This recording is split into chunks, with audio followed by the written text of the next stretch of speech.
BSc same 3 chemistry સબ્જેક્ટમાં CCCH 301 અહીંયા આપણે unit 1 તરંગ વેવ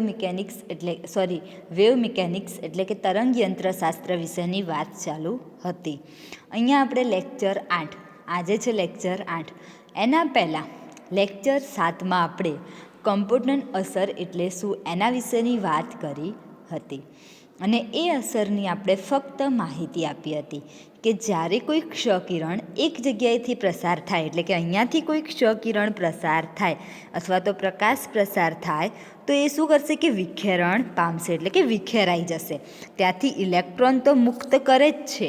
આપણે જેમ ફોટો ઇલેક્ટ્રિક અસરમાં ઇલેક્ટ્રોન મુક્ત થતા હતા એમ અહીંયા પણ જ્યારે કોઈ ધાતુ ઉપર પ્રકાશ આપાત કરવામાં આવે તો એ કિરણ શું કરશે, ત્યાંથી વિખેરિત થશે. એટલે કે ત્યાં ઇલેક્ટ્રોન તો મુક્ત થાય જ, પણ ત્યાંથી એ ઇલેક્ટ્રોન શું પામી જાય, વિખેરણ પામી જાય, એટલે કે છૂટા પડી જાય છે. એના વિશે આપણે કયા કયા સિદ્ધાંત ઉપર ખ્યાલ રાખે, કઈ કઈ તરંગ લંબાઈ કઈ રીતે નક્કી કરી શકાય, કયા વૈજ્ઞાનિકે શોધ્યું હતું, તો કે આઈન્સ્ટાઈનના મત મુજબ એના વિશેની વાત કરી હતી. એમાં જે અચળાંક દર્શાવવામાં આવે એને આપણે વિખેરણ અચળાંક સિગ્મા તરીકે દર્શાવી શકાતા હતા. એ વિખેરણ અચળાંક એ સિગ્મા આપાત વિકિરણની તરંગ લંબાઈ સાથે બદલાતું જોવા મળે છે. એટલે કે જો જે કિરણ જેટલી બી તરંગ લંબાઈ સાથે આપાત થતું હશે એના સાથે જ એનું વિખેરણ અચળાંક પણ શું થઈ જાય, બદલાઈ જાય છે. વિખેરણ પામતા એક્સ કિરણની તરંગ લંબાઈ એ આપાત એક્સ કિરણની તરંગ લંબાઈ જેટલી જ હોય છે. એટલે કે જે વિખેરણ પામે છે એક્સ કિરણો એ આપાત થાય ત્યારે પણ જેટલા વિકિરણોની તરંગ લંબાઈ હોય, જેટલા કિરણોની તરંગ લંબાઈ હોય એટલી જ તરંગ લંબાઈથી શું થાય, આપણને જોવા મળે છે. અહીંયા આપણે વાત કરવાની છે હવે આગળ કે એ અસર કયા વૈજ્ઞાનિકે સમજાવી હતી, તો કે એ અસર 1925માં આપણને પ્રાયોગિક પદ્ધતિ દ્વારા શું કરવામાં આવી હતી, સમજાવવામાં આવી હતી. અને એના આધારે આપણે કે આઈન્સ્ટાઈનના મત મુજબ કેટલી ફોટોનની શક્તિ ધરાવે, કેટલી ઝડપથી એ ઇલેક્ટ્રોન સાથે અથડાઈ અને વિખેરિત પામે છે, એ વિખેરણની અસર માટેની એ શક્તિમાં પણ કેટલો વધારો હશે કે કેટલો ઘટાડો હશે એના વિશેની સમજૂતી આપણે આજના લેક્ચરમાં જોવાની છે. કે કમ્પોનન્ટ અસરના સિદ્ધાંતની સમજૂતી, એ સિદ્ધાંતને કઈ રીતે સમજાવવામાં આવ્યો પ્રાયોગિક પદ્ધતિ દ્વારા, એના વિશેની સમજૂતી વિશેની વાત કરવાની છે. નેક્સ્ટ તો કે અહીંયા કે કમ્પોનન્ટ અસરના સિદ્ધાંતની સમજૂતી, કે એ સિદ્ધાંતમાં કઈ કઈ સમજૂતી કઈ રીતે આપણે એને સમજાવી શકાય છે. તો કે આ અસરને સમજાવવા માટે એટલે કે આઈન્સ્ટાઈનના પ્રકાર એક ક્વોન્ટમ સિદ્ધાંતનો ઉપયોગ કરવામાં આવ્યો છે. સૌથી પહેલાં કે આ અસરને સમજાવવા માટે એટલે કે કમ્પોનન્ટ અસરને સમજાવવા માટે કયા સિદ્ધાંતના આધારે કે એનો નક્કી કરવામાં આવ્યું, તો કે એ જે અસર છે એ સિદ્ધાંતને આપણે આઈન્સ્ટાઈનના પ્રકારના ક્વોન્ટમ સિદ્ધાંતનો, આઈન્સ્ટાઈનમાં જે ક્વોન્ટમ સિદ્ધાંતનો જે ઉપયોગ છે એ ઉપયોગ લેવામાં આવે છે. જેમાં એટલે કે જે ફોટોન હશે, જે આપાત ફોટોન કે જ્યાંથી કોઈ ઉષ્માનું આપાત ફોટોનનું વેગમાન ધરાવે છે, કે જેના વેગમાન ઉપર શું કરશે કે જે આપાત ફોટોન એટલે કે જ્યાં પ્રકાશ આપાત કરવામાં આવે એ પ્રકાશ એ શું કરે, પ્રોટોનનું વેગમાન ધરાવે છે. અને એ વેગમાન તે ધારણા સાથે, તે અહીંયા આવશે ધારણા સાથે કર્યો હતો. એ ધારણા સાથે શું કરવામાં આવ્યું હતું, સમજાવવામાં આવ્યું હતું. હવે આ સિદ્ધાંત માટે જે અભિધારણાઓ સ્વીકૃતિનો ખ્યાલ એટલે કે સ્વીકારવામાં આવી તે પર સ્વીકૃતિનો ખ્યાલ પર આધારિત છે અને જેને આપણે નીચે મુજબ ટૂંકમાં પણ દર્શાવવામાં આવ્યા છે. હવે કે જે અભિધારણાઓને સ્વીકૃતિનો ખ્યાલ એટલે કે કઈ કઈ અભિધારણાઓને સ્વીકારવામાં આવી અને એનો કઈ કઈ રીતે આધારનો ખ્યાલ આપી શકાય એ નીચે મુજબ છે. તો કે પ્રોટોનની કિરણાવલી ધરાવતું વિઆવૃત્તિવાળું કે જે પ્રોટોનની કિરણાવલી એટલે કે જ્યારે કે પ્રોટોન આપાત થાય છે એનું કિરણાવલી એટલે કે કિરણ ધરાવતું હોય એની આવૃત્તિવાળું વિઆવૃત્તિવાળું કેટલી આવૃત્તિવાળું વિઆવૃત્તિવાળું એક રંગનું વિકિરણનું કિરણ જેમાં પ્રત્યેક એ શું કરશે લેમ્બડા વી એટલે કે જેટલી શક્તિ જેટલા લેમ્બડા જેટલી તરંગ લંબાઈ એને ફેંકવામાં આવે એની સાથે વી આવૃત્તિવાળું શક્તિનું હોય છે. પ્રોટોનની કિરણાવલી કે જે પ્રોટોન છે એની કિરણાવલી ધરાવતું વી આવૃત્તિ તો હોય જ પણ એક રંગ વિકિરણનું કિરણ કે જેમાં દરેક પ્રોટોન એ કેવું મૂલ્ય ધરાવે તો કે લેમ્બડા વી જેટલું કેટલું લેમ્બડા વી જેટલી શક્તિનું હોય છે લેમ્બડા વી જેટલી શક્તિથી સંકળાયેલું હોય છે. હવે આ પ્રોટોન કિરણાવલીની દિશામાં પ્રકાશના વેગથી ગતિ કરે છે. એટલે કે હવે આ પ્રોટોન જે છે જે તમે કીધું કે લેમ્બડા વી એ કઈ દિશામાં ગતિ કરશે કે જે પ્રોટોન છે એ પ્રોટોન કોની દિશામાં ગતિ કરશે તો કે પ્રકાશના વેગ એટલે કે સી પ્રકાશનો વેગ એટલે શું કહેવામાં આવે સી એની દિશામાં જ શું કરે ગતિ કરે છે. હવે પ્રત્યેક પ્રોટોન એ ઈ શક્તિ ધરાવે છે. તો કે દરેક પ્રોટોન જ્યારે પ્રકાશ કોઈ આપાત કરવામાં આવે એ દરેક પ્રોટોન આપાત થતો પ્રકાશ હોય એ કંઈક શું ધરાવતો હોય શક્તિ ધરાવતો હોય. તો કે કઈ શક્તિ ધરાવશે તો કે પ્રત્યેક પ્રોટોન ઈ શક્તિ ધરાવે છે. તો આપણે સૌથી પહેલાં તો કે E=hv આઇન્સ્ટાઈન સમીકરણ થઈ ગયું આપણું અથવા તો પ્રોટોન શક્તિ શોધવા માટેનું સમીકરણ તો કે E=hv અથવા તો V શું થઈ જાય 1/λ. તો E=h/λ પણ કહી શકાય. આ પણ એક સમીકરણની માહિતી જ આપતું સમીકરણ છે. એટલે કે અહીંયા E=hv/λ અથવા તો V બરાબર 1/λ પણ લેવાય પણ એ પ્રકાશના વેગથી જ ગતિ કરે છે એટલે આપણે શું લઈ શકાય C/λ. તો સમીકરણ 1ને આપણે શું કહેવામાં આવે E=hv એ પ્રોટોનની શક્તિ પરંતુ આઇન્સ્ટાઈનના મત મુજબ આઇન્સ્ટાઈને શું કે કોઈ એક દળ ઉપર પ્રકાશની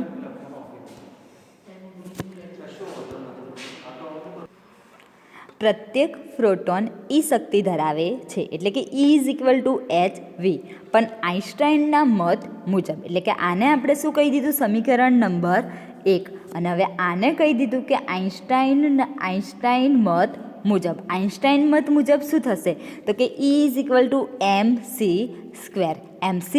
એટલે કે m એટલે કે શું થાય કોઈ પણ જે કણ હોય એ કણનું દળ અને c એટલે કે એનું વેગમાન કેટલા વેગથી એ પ્રકાશના વેગથી આગળ વધે છે.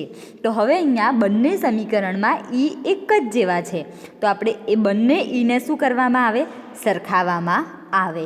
તો અહીંયા આપણે વાત કરીએ કે સમીકરણ 1 અને 2ને સરખાવતા એટલે કે mc²=hv આ સમીકરણ અને આ સમીકરણ 1 અને 2ને સરખાવતા અથવા તો 2 અને 1ને સરખાવતા તો પણ આવું થાય. અહીંયા mc²=hv પરંતુ અહીંયા આપણે આગળ વાત કરીએ તો કે v બરાબર આપણે શું લઈ શકીએ C/λ અથવા તો બીજું એક શું છે કહેવા માગે V/C=1/λ. હવે અહીંયા હું વિને કરતાં બનાવી દઉં તો આ છેદમાં છે તો ક્યાં જતું રહે સામેના ભાગમાં અંશમાં જતું રહેશે. આપણે ફક્ત ને ફક્ત આ સમીકરણ માટેની વાત કરીએ કે V/C=1/λ. તો આ વીને હું કરતાં બનાવું તો આ C કયો જાય ઉપર તો V=C/λ આવું બધે V= શું થઈ જાય C/λ. તો હવે અહીંયા આ જે કિંમત રહી V બરાબરવાળી કિંમત એ કિંમતને આપણે કયા સમીકરણમાં ઉપરના સમીકરણમાં મૂકતા. તો હવે એમાં જે કિંમત મૂકી દઈએ ત્યારે આપણી જોડે mc² તો હતા જ આ બાજુ, અને આ બાજુ શું થઈ જાય, HVની જગ્યાએ આપણે કયું સમીકરણ થઈ જાય, તો કે HC/λ. તો આ જે c² હતા અને એક આ c, તો કે આ જે c² છે એ c² ક્યાં જતા રહે, તો કે એ જે c² છે એ c²માંથી એક c જતો રહે. તો આપણી જોડે શું વધે, ફક્ત mc = hλ. mc = hλ. હવે અહીંયા વાત કરીએ કે mc કે કણનું દળ અને એનો વેગ શું થઈ જાય, વેગમાન. તો કે p h/λ થઈ જાય. અથવા તો આપણે આવું કહેવું હોય તો આ સીને આપણે શું કરાય, આ બાજુ કરતાં કરી દેવાય, આ બાજુ કરતાં કરી શકાય. તો કે p hλ/c. વેગમાન શોધવા માટેનું પણ અહીંયા આપણને સમીકરણ મળ્યું. આપણે 11થમાં સમજી ગયા છીએ.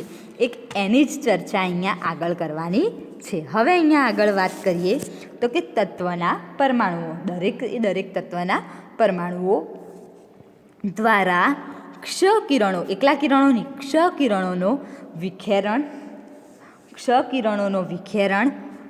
વિખેરણ, પ્રોટોન અને પરમાણુય, અહીંયા ભૂલ થઈ છે થોડીક સેન્ટેન્સમાં, કે તત્વના પરમાણુઓ દ્વારા ક્ષ-કિરણોનું એટલે કે વિખેરણ શક્તિ, પ્રોટોન અને પરમાણુય ઇલેક્ટ્રોનના સ્થિતિસ્થાપક કેટલી સ્થિરતા એ અથડામણને કારણે જ જોવા મળે છે. અહીંયા શું કહે કે તત્વના પરમાણુઓ દ્વારા ક્ષ-કિરણોનું વિખેરણ એ કોના દ્વારા જોવા મળે, તો કે પ્રોટોન અને પરમાણુય ઇલેક્ટ્રોનના. જે પ્રોટોન છે એ પ્રોટોન અને જે પરમાણુય ઇલેક્ટ્રોન છે એ ઇલેક્ટ્રોનને એવો ગુણધર્મ ધરાવે કે સ્થિતિસ્થાપકતાનો ગુણધર્મ, જ્યાં છે ત્યાં સ્થાયી જ રહે. પણ એના અથડામણના કારણે કે જ્યારે કે એ સ્થિર હોય અને એની ઉપર કોઈ પ્રોટોન અથવા તો કોઈ ક્ષ-કિરણ મારો કરવામાં આવે તો એના અથડામણના આધારે આપણને શું કરવા મળે, કારણે જોવા મળે છે, એટલે કે ઇલેક્ટ્રોન ઉત્પન્ન થતો જોવા મળે છે. અહીંયા હવે વાત કરીએ તો કે સ્થિતિસ્થાપકતા એટલે શું, તો સ્થિતિસ્થાપક અથડામણમાં ગતિ ઉર્જાનું, એટલે કે જ્યારે સ્થિતિસ્થાપક સ્થિર ઇલેક્ટ્રોન હોય એમાં પ્રકાશ ક્ષ-કિરણોનો મારો કરવામાં આવે ત્યારે ઇલેક્ટ્રોન મુક્ત થાય. તો ઇલેક્ટ્રોન મુક્ત થવાની જે પ્રક્રિયા છે એ પ્રક્રિયામાં અથડામણમાં ગતિ ઉર્જાનું, એટલે કે જે ગતિ છે એ ગતિ ઉર્જાનું સંરક્ષણ, એટલે કે એના રક્ષણ માટે, તેમજ વેગમાનનું સંરક્ષણ થાય છે અને એના વેગમાનના સંરક્ષણ થાય છે. આ પ્રકારના અથડામણના એ પ્રકારના અથડામણના ગતિ ઉર્જામાં ઘટાડો થતો નથી અને એ અથડામણના કારણે એની ગતિ ઉર્જામાં કોઈ પણ પ્રકારનો ઘટાડો, એટલે કે કોઈ પણ પ્રકારની ઓછી શક્તિ જોવા મળતી નથી. હવે અહીંયા વાત કરીએ તો કે ધારો કે વી આવૃત્તિ, આપણે અહીંયા આગળ વાત કરીએ અથડામણના સિદ્ધાંતની, તો કે ધારો કે વી આવૃત્તિ ટી તરંગલંબાઈ ધરાવતા ક્ષ-કિરણોના એકરંગી પ્રકાશના કિરણને ટાર્ગેટ, એટલે કે 0 કે નીચો પરમાણુ ધરાવતા તત્વ જેવા કે ગ્રેફાઇટ બ્લેક ઉપર આપાત કરવામાં આવે છે. હવે અહીંયા કે જે વી આવૃત્તિ ધરાવે, લેમ્બડા તરંગલંબાઈ ધરાવે એવા ક્ષ-કિરણોને એકરંગી પ્રકાશ, એમના પ્રકાશનો રંગ કેવો હશે, એક જ રંગી, એ કિરણોને ટાર્ગેટ, એટલે કે કોઈ પણ એક ધાતુ ઉપર કે જે કેવું હોય 0, કોઈ પ્રકારનો ત્યાં ઇલેક્ટ્રોન પ્રત્યાઘાતિત, એટલે કે ઇલેક્ટ્રોન પ્રાપ્ત ના થતો હોય, વિખેરિત પ્રોટોન કે પ્રોટોનની શક્તિનું વિખેરણ ના જોવા મળતું હોય, એના ઉપર અથવા તો કે નીચી પરમાણુ ભાર, સૌથી એનો પરમાણુ ભાર કેવો હોય, નીચો, એવા તત્વો ઉપર પ્રકાશ આપાત કરવામાં આવે. પરમાણુ ભાર નીચો હોય જેનો પરમાણુ ભાર ધરાવતા તત્વ કે નીચા પરમાણુ ભાર ધરાવતા તત્વ તરીકે કોને લેવામાં આવે, તો કે ગ્રેફાઇટ બ્લેકને. હવે એના ઉપર આપાત કરવામાં આવે છે ત્યારે શું થાય, તો કે ધારો કે આપાત આપાત પ્રોટોન એ પ્રારંભિક રીતે સ્થાયી સ્થિતિમાં રહેલા ઇલેક્ટ્રોન સાથે સંપૂર્ણપણે સ્થિતિસ્થાપકતા અથડામણ અનુભવે છે. અહીંયા એક ટોપિક લખવાનો રહી ગયો છે કે જ્યારે પ્રોટોન એ પ્રારંભિક શક્તિમાં આવે ત્યારે અમુક ટાઈમે શું કરશે, એ અથડામણ પામે અને ઇલેક્ટ્રોન મુક્ત કરશે, અથવા તો એ સંપૂર્ણપણે શું થઈ જાય, સ્થિતિસ્થાપક અથડામણ અનુભવે છે. હવે અહીંયા આપણે આગળ વાત કરીએ ફિગરમાં, તો કે આપાત પ્રોટોન. જ્યારે કોઈ પણ પ્રોટોન આપાત થાય ત્યારે આપણે આગળ વાત કરી જેમ પહેલાં સમીકરણમાં, તો કે E=hv. આપાત પ્રોટોન માટેની જે શક્તિનું સમીકરણ હતું તો એ સમીકરણ કેવું થઈ જાય, તો કે E=hv. 0 ટાર્ગેટ એટલે કે ગ્રેફાઇટ ઉપર આપાત કરવામાં આવે તો અમુક સમય એવો આવે કે સીધો પ્રસાર થઈ જાય, એટલે કે hv'/c. hv'/c એટલે કે વિખેરિત પ્રોટોનનું વેગમાન કેટલી ઝડપથી આગળ ગતિ કરે, પ્રકાશની હાજરીમાં એ કેટલી ઝડપથી ગતિ કરે એના વિશેની વાત કરી છે. હવે અહીંયા વાત કરીએ આગળ બીજી, તો કે વિખેરિત પ્રોટોન. વિખેરિત પ્રોટોન એટલે કે E=hv'. જેટલી પણ પ્રોટોનની જે શક્તિ છે એ અહીંયાથી કેટલી વિખેરાઈ જશે, અને P=hv'/c એટલે કે વિખેરિત પ્રોટોનનું વેગમાન. જે વિખેરણ પામે છે એ પ્રોટોનનું વેગમાન એને શેના તરીકે દર્શાવવામાં આવે, એકને ફાઈ તરીકે દર્શાવવામાં આવે અને એકના ખૂણાને આપણે શેના તરીકે દર્શાવીએ, થીટા તરીકે દર્શાવીએ છીએ. આ બાજુ જે જશે એ પ્રત્યાઘાતિત એટલે કે જે અથડામણ અનુભવે એ સમયે જે ઇલેક્ટ્રોન, જે સ્થિતિસ્થાપક ઇલેક્ટ્રોન જે સ્થાયી હોય અને એમાંથી જે ઇલેક્ટ્રોન અનુભવતા હોય, ઉત્પન્ન થતા હોય, તો એ ઇલેક્ટ્રોન વચ્ચે આપણે એને શું કહેવામાં આવે, તો કે p²c²+m²c4½ એટલે કે પ્રત્યાઘાતિત ઇલેક્ટ્રોનનું પરિણામી કુલ શક્તિનું મૂલ્ય જોવા મળે છે. જ્યારે કોઈ ટાર્ગેટ 0 અથવા તો ગ્રેફાઇટ તત્વ ઉપર પ્રકાશ આપાત કરવામાં આવે તો એમાંથી એક શું થશે, વિખેરિત પ્રોટોન, અને એક પ્રત્યાઘાતિત ઇલેક્ટ્રોન એટલે કે ત્યાંથી ઇલેક્ટ્રોન ઉત્પન્ન થવાની શક્તિ જોવા મળે છે. હવે અહીંયા કે ધારવાનું છે આપણે, આવું કોઈ શક્ય હોય નહીં. આપણે આને શું કરી લેવાનું, ધારી લેવાનું. તો કે ધારો કે પ્રોટોન થીટા કોણ, એનો કોણ કેટલો હોય, થીટા, એ વિખેરિત થાય છે. આપણે આમ ને આમ, તો આ જે કોણ હતો એ કોણ કેટલો થઈ ગયો હતો, આપણે એનો ફાઈ કોણ એ શું થાય, વિખેરિત થાય છે.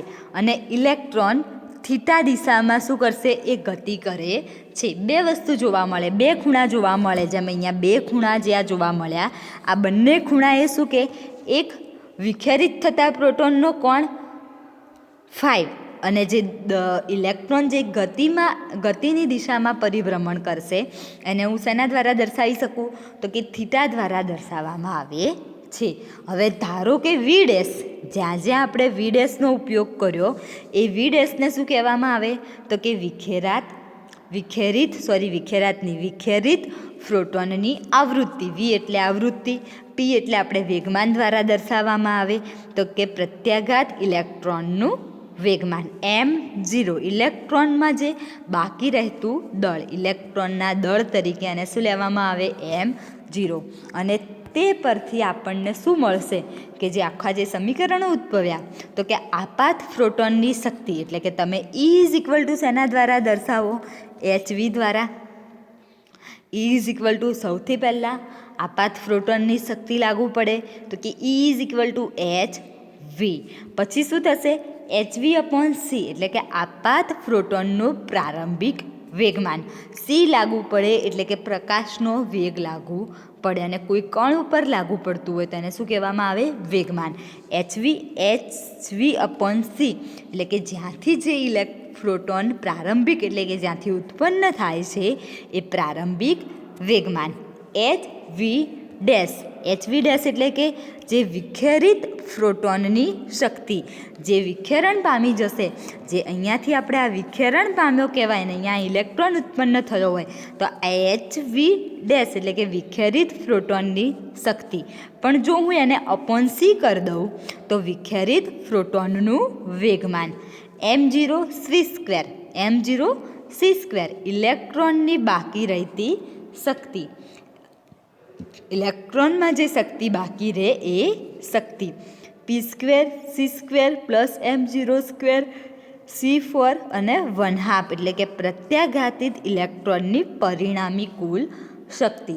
જેટલા પણ ઇલેક્ટ્રોન ઉત્પન્ન થાય છે એ ઇલેક્ટ્રોન માટેની આપણે શું કહી શકાય? કુલ શક્તિ. અહીંયા આપણે આના પછી આજે દરેક સમીકરણ શોધ્યા એ દરેક સમીકરણમાં એના પરિણામ પછી આપણને જે કુલ શક્તિ મળે એ કુલ શક્તિ અને આ પ્રારંભિક માટે જે કુલ શક્તિ મળે એ શક્તિ, જે ઇલેક્ટ્રોન જે ઉત્પન્ન થયા એ ઇલેક્ટ્રોન માટેનું આપણે એના ઇલેક્ટ્રોન માટે જે વિખેરણ શક્તિ જે ઉત્પન્ન થાય છે એ વિખેરણ શક્તિ માટેનું અહીંયા આપણે સમીકરણ શોધવાનું છે અને એના તારણો પણ અમુક નીચે દર્શાવવાના છે. એ આપણે નેક્સ્ટ લેક્ચરમાં જોઈશું.